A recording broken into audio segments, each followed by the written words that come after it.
Bienvenidos a una emisión más de Reinventando la Profesión, un programa producido por la Barra Mexicana Colegio de Abogados. Hoy hablaremos de derecho penal. ¿Para qué sirve? ¿De veras cumple con las funciones para los que fue diseñada la materia? ¿De veras consigue el propósito para el que fue concebido desde un principio? Y para hablar de este tema tenemos hoy a un penalista de tiempo completo, Jorge Nader. Jorge Nader es litigante, es académico, ha sido funcionario público, fue director de la Facultad de Derecho de la Universidad La Salle, miembro de la Academia de Ciencias Penales, autor de una gran cantidad de libros. Hoy hablaremos de uno más reciente, La prisión preventiva en México, que le acaba de publicar Tirant Leblanc. Jorge, es un privilegio tenerte con nosotros. Gracias por aceptar la invitación. Muchas gracias a ti por la invitación y desde luego a la Barra Mexicana Colegio de Abogados. Empecemos con la pregunta que da título al programa. ¿Para qué sirve el derecho penal? Hay quien dice, bueno, es una retribución del Estado para castigar a quien no cumplió con la ley o a quien dañó a la sociedad. Hay quien dice, no, es una venganza vil. Hay quien dice, no, ojo. Es una forma de prevención para que a la gente, al ver que castigan al otro, ya no cometa la misma conducta. Y hay quien piensa que es simplemente un método de control social. ¿Qué es el derecho penal? ¿Para qué sirve? Es un poco de todo eso, tanto en la función que originalmente tiene el derecho penal, como en la utilidad que se le da al derecho penal. Me explico. El derecho penal, en su diseño, tiene como objetivo fundamental la protección de los bienes jurídicos más importantes de la sociedad con respecto a determinados ataques. Es decir, por ejemplo, el patrimonio. El patrimonio es un bien jurídico que regula el derecho. Y lo regula el derecho civil, el derecho laboral, el derecho administrativo y también el derecho penal. Solamente que el derecho penal protege el patrimonio con respecto de determinados ataques. Por ejemplo, la desposesión de un bien o el apoderamiento de un bien ajeno mueble. Y entonces, como el derecho penal toma la protección de los bienes jurídicos más importantes con respecto a determinados ataques, impone las sanciones más graves que deben de ser equivalentes a los bienes que está protegiendo, que en esta época de la humanidad es la prisión. Ha quedado desterrada en México la pena de muerte, la mutilación, los azotes y otro tipo de penas, y bueno, pues la pena que se impone es la de prisión. Entonces, en la protección de los bienes jurídicos tutelados más importantes de la sociedad se aplica la sanción más severa, que es la privación de la libertad. Ahora, esa aplicación de sanción tiene como objetivo, desde luego, el castigo, hay que decirlo claramente, castigar, retribuir, que el delincuente tenga un merecido por lo que hizo. También tiene una finalidad readaptadora o reinsertadora, como dice ahora la Constitución, pero también tiene una finalidad preventiva. Es decir, en la medida en que el derecho penal sanciona, en esa misma medida se agota, se disminuye el sentido de impunidad. Y cuando disminuye el sentido de impunidad, el delito se va previniendo en la parte que le toca al derecho penal. El derecho penal no es para la prevención del delito. Y en cuanto a las demás categorías que tú mencionas, bueno, ese diseño teórico, ese diseño normativo, se mal aplica en muchas sociedades del mundo cuando se hace solamente como un castigo, como un arma de control político o como simplemente el ejercicio del poder. Déjame filosofar. De pronto está prohibido vender y comprar marihuana. Pero yo digo, a mí me estimula la marihuana, a mí me gusta la marihuana. ¿Quién es el Estado para prohibirme consumir marihuana? Entonces yo consumo marihuana, no me gusta que me vean y lo hago a escondidas. Un día me delatan, van por mí, me llevan a prisión. Yo no soy culpable, ¿por qué me están retribuyendo de qué? ¿De que yo me esté satisfaciendo? ¿Por qué me están aplicando una norma penal si yo no estoy haciéndole daño a nadie? Claro, ese es uno de los grandes problemas del derecho penal, entre otros. La determinación de esos bienes jurídicos tutelados y la determinación de los ataques a esos bienes jurídicos Pero tutelados. entonces sí es un método de control social. Bueno, es un método que a veces puede ser de control social, a veces puede ser de control político, inclusive, y a veces puede ser inclusive con una muy buena intención legislativa. En nuestro diseño constitucional es el legislador a quien le corresponde determinar cuáles son esos bienes jurídicos y cuáles son los ataques que se van a regular por el derecho penal. En el ámbito civil, de pronto tú y yo tenemos una casa y tú dices que es tuya porque te la dejó un pariente y yo que es mía porque me la dejó otro pariente. Y hay los testamentos. Así es. Yo me meto a mi casa y esta es mía. Tú dices, oiga, el señor Larrea está usurpando esa casa, esa no es de él, y lo persigo penalmente, me detienen y voy a prisión. Pero era mi casa. O sea, ahí el derecho penal se utilizó como un arma para hacer cumplir el derecho civil. No, bueno, es que depende el caso concreto, primero, y en segundo lugar depende también las decisiones que se van tomando en la investigación y la persecución de un delito, que hay que decir que a veces son decisiones apropiadas y a veces son decisiones muy equivocadas, que también tienen otro tipo de orientaciones. El legislador establece, en el caso que tú estás comentando, que el despojo es un delito y diseña el caso del despojo, es decir, voy a proteger el patrimonio inmobiliario en este caso de este ataque. Y se le denomina despojo y diseñan un tipo penal. ¿Pero quién despojó a quién? ¿Tú a mí o yo a ti? Bueno, entonces, cuando el legislador diseña el tipo penal, es una distribución de competencias de a quién le corresponde interpretar si un hecho en la realidad cotidiana, el hecho que alguien se meta a un inmueble, implica o no la comisión del delito de despojo. Y esa es la autoridad investigadora, es decir, el Ministerio Público, que investiga el delito y luego lo pone en consideración o en conocimiento de un juez de control para que se inicie eventualmente un proceso y el caso se juzgue en un juicio oral, de acuerdo a nuestro sistema acusatorio. Entonces, a través de esta distribución de competencias se establecen los tipos penales, a quién le corresponde la investigación de los delitos y a quién le corresponde el enjuiciamiento y eventual declaratoria de responsabilidad y imposición de sanción penal. Cuando tú y yo estudiábamos Derecho, Jorge, todo era secreto, todo era misterioso. Entraba una persona a juicio, nadie veía nada, nadie sabía nada, salía inocente. Oye, pero si vimos que acuchilló a su madre, inocente. O al revés, oye, el señor ni siquiera estaba en el país cuando pasó esto, culpable. En 2016 viene una reforma. Vamos a tener un sistema acusatorio, con juicios públicos, orales. ¿Cómo ha funcionado desde tu punto de vista este sistema acusatorio desde 2016? Sí, Gerardo, yo simpatizo mucho con el sistema acusatorio. A mí me tocó la suerte de participar desde distintas trincheras en este tema, desde que empezó a gestarse, y simpatizo mucho con el sistema acusatorio en relación con el sistema inquisitivo mixto. Y precisamente uno de los puntos que a mí me parecen los más importantes es ese sentido de publicidad o de transparencia que tiene el sistema acusatorio, en donde, si bien es cierto que la investigación inicial debe de mantenerse todavía en sigilo por razones muy explicables, a partir de la judicialización del caso, la suerte del proceso es pública. Es decir, se pueden conocer las actuaciones e inclusive se puede asistir a las audiencias. Hay que decir que desgraciadamente ahora que hemos vivido en la pandemia se ha suspendido esa posibilidad de acudir a las salas de audiencia a verlas, pero bueno, seguramente pronto ya volverá a regularizarse eso, espero, y volverá a darse esa posibilidad de transparencia para que la gente pueda comprender qué es lo que está pasando con un proceso y por qué se toman ese tipo de decisiones. Y para evitar la tenga corrupción. Elementos críticos. Y también para evitar la corrupción. Es muy fácil en la oscuridad, señor juez, le doy tanto, usted diga que sí, yo ya juzgué, yo ya vi, sale libre, o es culpable. Cuando se ve y todo el mundo está viendo cómo actúa el juez, el Ministerio Público, el policía, bueno, caramba, ya es muy difícil ser corrupto. Claro, precisamente cuando se analiza el porqué del principio de transparencia o de publicidad del sistema acusatorio, es justamente eso, para que haya una percepción social más apegada a la realidad de lo que está pasando. Y que no ocurra lo que pasaba precisamente en el sistema inquisitivo mixto, en donde nadie sabía qué había pasado hasta que se conocían las determinaciones a través de las sentencias. Ahora se puede conocer en el sistema inquisitivo mixto. Y esa percepción de objetividad o de toma de decisiones se debe precisamente a la publicidad. Una de las figuras que vienen incluidas en esta reforma del sistema acusatorio es el criterio de oportunidad. Y bueno, esto ha molestado mucho a los abogados de la vieja escuela. Los he oído furiosos, casi arrancándose y desgarrándose las vestiduras y arrancándose el cabello. ¿Se puede negociar la justicia? ¿Se puede negociar el derecho penal? Tú cometiste un delito, bueno, pues vas a prisión, dice la teoría clásica. Pero la reforma dice, no, a ver, espérame, si cometiste un delito, pero si tú me das datos para detener al quien dio el delito y a quien ha cometido este delito desde hace mucho tiempo y en muchos lugares, te puedo perdonar. Perdóname bien, buenos datos y te perdono. Y esto altera y irrita mucho a los viejos penalistas. ¿Qué opinas de eso? ¿Se puede negociar la justicia? Mira, primero quisiera yo contextualizar. El sistema acusatorio se fundamenta en un principio a partir del cual o según el cual no todos los problemas penales deben de concluir en la imposición de una pena. Esto es complicado de entender, pero sí es el sistema acusatorio.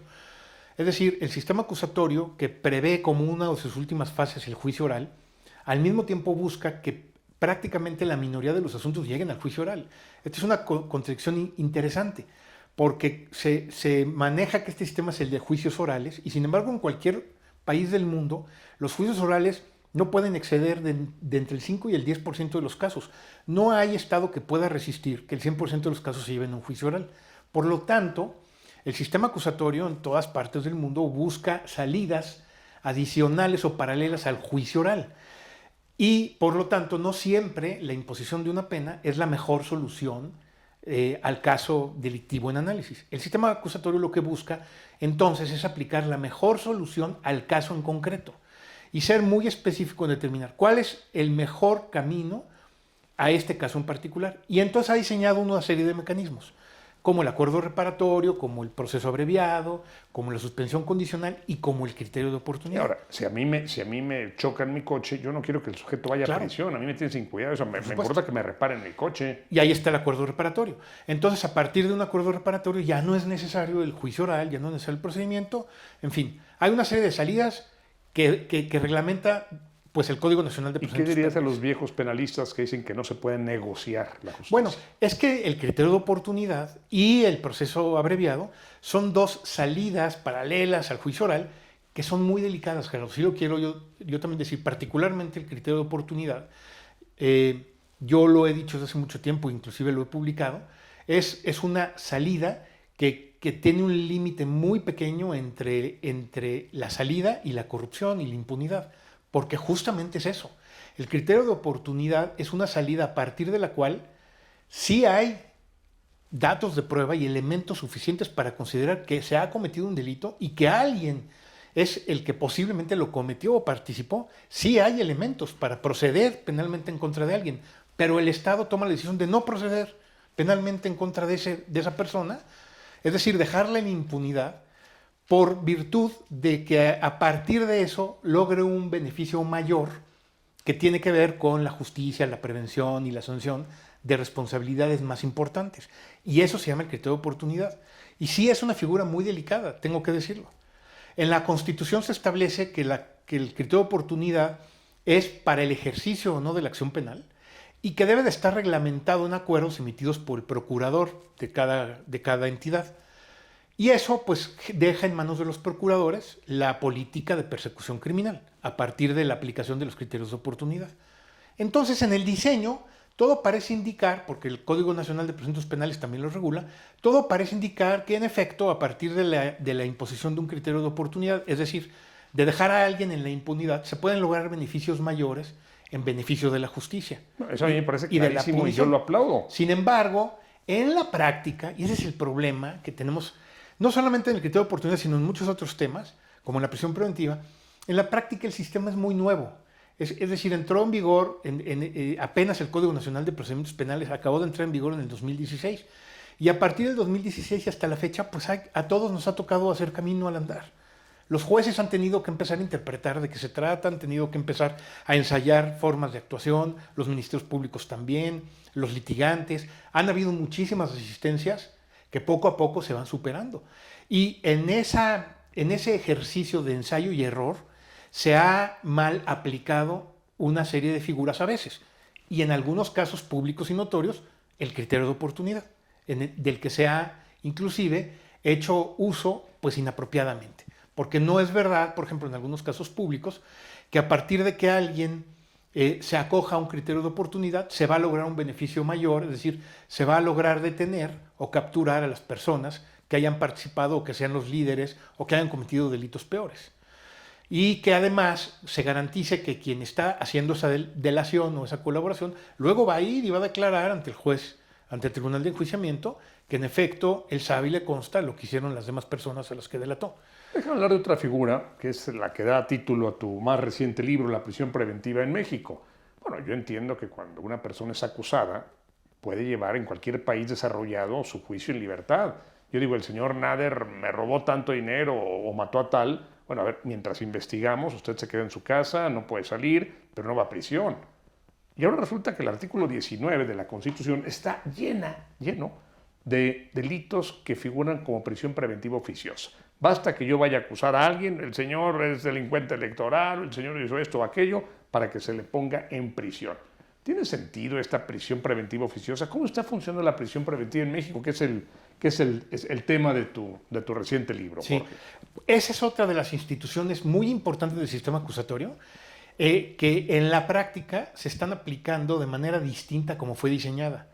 La prisión preventiva, en efecto, se pensó en el diseño del sistema acusatorio como una verdadera excepción a los casos en los que se tiene que seguir proceso a alguien. Voy a tratar de decirlo de esta manera. Cuando el Ministerio Público tiene datos de prueba suficientes de que hay un hecho que la ley sanciona como delito y que alguien posiblemente participó en él, entonces formula una imputación ante el juez y lo sigue investigando para ver si luego lo acusa o no lo acusa. Obviamente, las personas que están siendo imputadas son inocentes hasta que se demuestre lo contrario, de acuerdo a la Constitución y a tratados internacionales. Ahora, en medio, una vez que el Ministerio Público formula la imputación, es posible también que el Ministerio Público solicite una medida cautelar, es decir, una limitación, digamos, al entorno jurídico del imputado que garantice que el proceso penal se va a llevar a cabo adelante la investigación y que no van a sufrir daños las personas que están interviniendo. Y la última de esas medidas cautelares, la más grave, es la prisión preventiva, en donde se somete a prisión a alguien que es inocente y se le priva de la libertad durante lo que tarde la investigación complementaria y el resto del procedimiento. Que se entiende muy bien eso se entiende muy bien. El legislador, cuando diseña esto en el sistema acusatorio, dice, bueno, vamos a establecer parámetros muy mínimos, es decir, valga la expresión, un estándar probatorio bajísimo para la imputación y para la vinculación a proceso. Bueno, yo veo muy bien la prisión preventiva como medida cautelar extrema. Si el sujeto que está acusado ya ha sido condenado o es un peligro para la comunidad, digo, yo como juez digo, el señor no puede estar libre. Tenemos como una medida cautelar que encerrarlo y que lleve su juicio tras las rejas. Pero eso, el problema, Jorge, es que esto ya se popularizó para todo el mundo. Ya cualquier gente con cualquier cosa a prisión y ahí va a llevar su juicio en prisión. No representa ningún peligro, no es ninguna... nada que nos deba preocupar, pero en prisión. ¿Esto no es demagogia? Sí, mira, justamente hago en el libro que acaba de publicar la editorial, hago todo un análisis de ese fenómeno y en él soy muy claro en cómo es que se diseñó este principio, es decir, la prisión preventiva como la última medida cautelar imponible a una persona a partir de un bajo estándar probatorio. Es decir, en el diseño constitucional y legal basta que el Ministerio Público solamente tenga datos de prueba, es decir, indicios de que se ha cometido un delito y hay una posible autoría o participación para que pueda imputar el delito. Y el juez con esos mismos indicios puede vincular a proceso. Entonces el legislador establece un muy bajo estándar probatorio para la imputación y vinculación y al mismo tiempo un alto estándar probatorio para la prisión preventiva, en donde se señala, la prisión preventiva será el último recurso, se impondrá de manera excepcional y solamente cuando otras medidas cautelares no sirvan para garantizar los fines del proceso. Y ahí establece en el artículo 19 esa regla y además otra que es la prisión preventiva oficiosa, en donde el legislador presume que en ciertos casos sí puede haber alguna fractura en el proceso y se impone la medida de manera muy sencilla, de manera automática. Entonces lo que está pasando en la realidad es que el número de delitos de la prisión preventiva oficiosa se incrementó notablemente a partir de la reforma del 2019. En el libro precisamente viene una tabla de cuáles son todos los delitos de prisión preventiva oficiosa y es una tabla de hojas y hojas y hojas, porque son demasiados delitos hoy los de prisión preventiva oficiosa, tanto federales como inclusive locales. Y si tú eres juez o yo soy juez y alguien acusa a una persona, ya no es si es peligrosa, si no es peligrosa, si conviene, si no conviene. A mí se me ordena como juez dictarle prisión preventiva oficiosa. Y luego, los delitos que no son de prisión preventiva oficiosa pueden ser de prisión preventiva justificada. Claro. Y también lo que se analiza aquí en el libro con datos es que la imposición de la prisión preventiva justificada, que debería de ser excepcional, se impone prácticamente de manera general.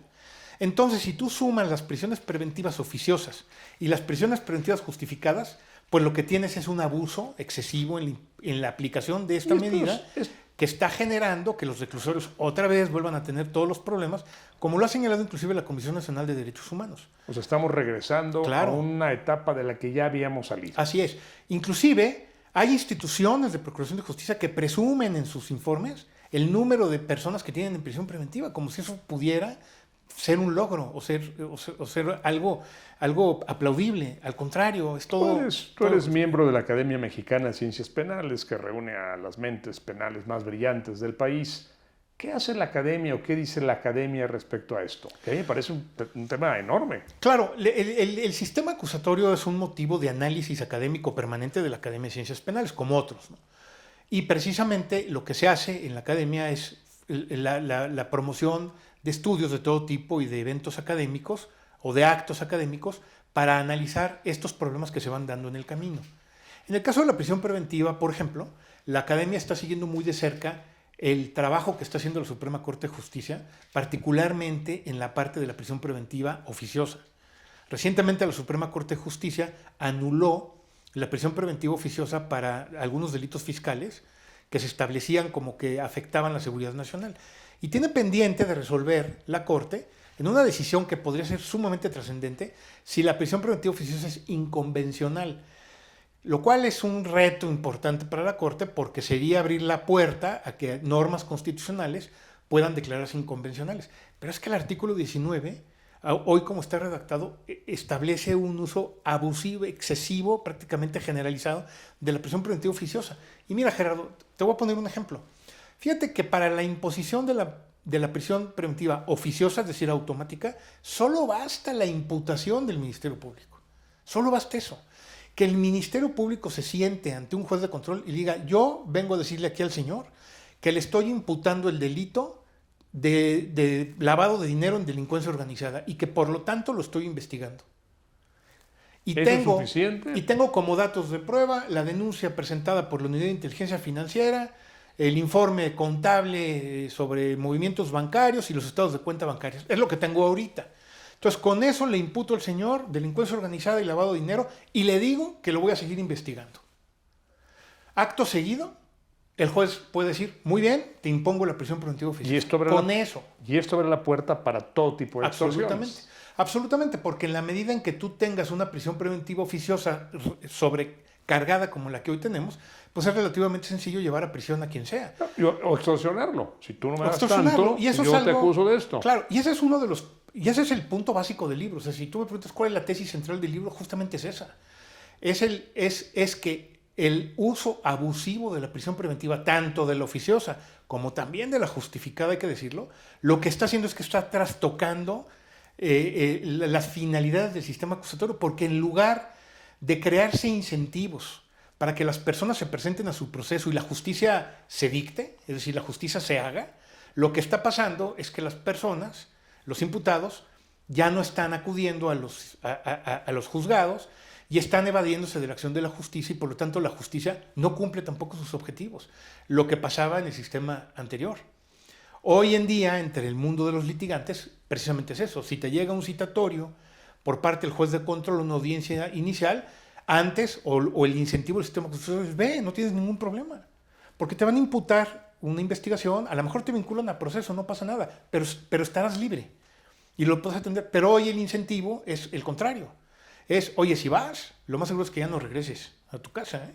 Porque o es prisión preventiva oficiosa o van a pedir la prisión preventiva justificada porque no tienes demasiado claro en dónde vives y a lo mejor el juez, lo más seguro es que la conceda. Y eso sirve para vengarte de un enemigo, para extorsionar a otro, claro, y para hacer un montón de cosas muy alejadas de los fines del derecho penal. En el libro está documentado que más del 70% de las peticiones de prisión preventiva justificada se conceden.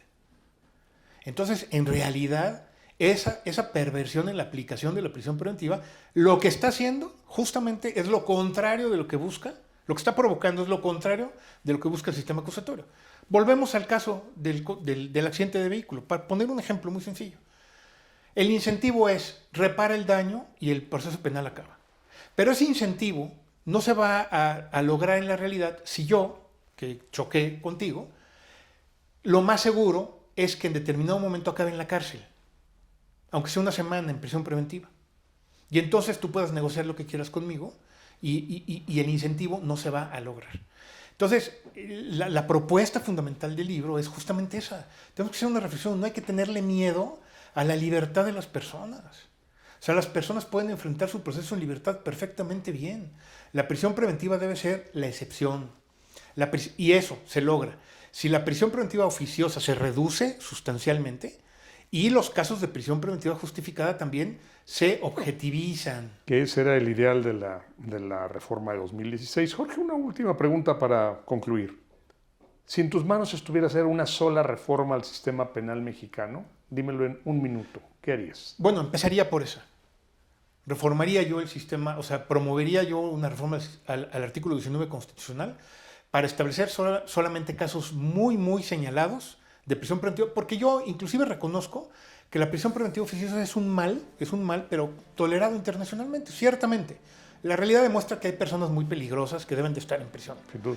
Pero yo establecería casos muy, muy, muy pocos y obviamente avalaría que los jueces pudieran tener la facultad de dictar, pero objetivamente y de manera muy, muy razonada, las medidas cautelares, entre ellas la prisión preventiva justificada. Jorge, empezaría por ahí, aunque bueno, habría mucho. Pues podríamos más decir camino mucho, que andar. esto merecería muchos capítulos más del programa, pero te agradezco mucho que nos hayas acompañado en esta emisión.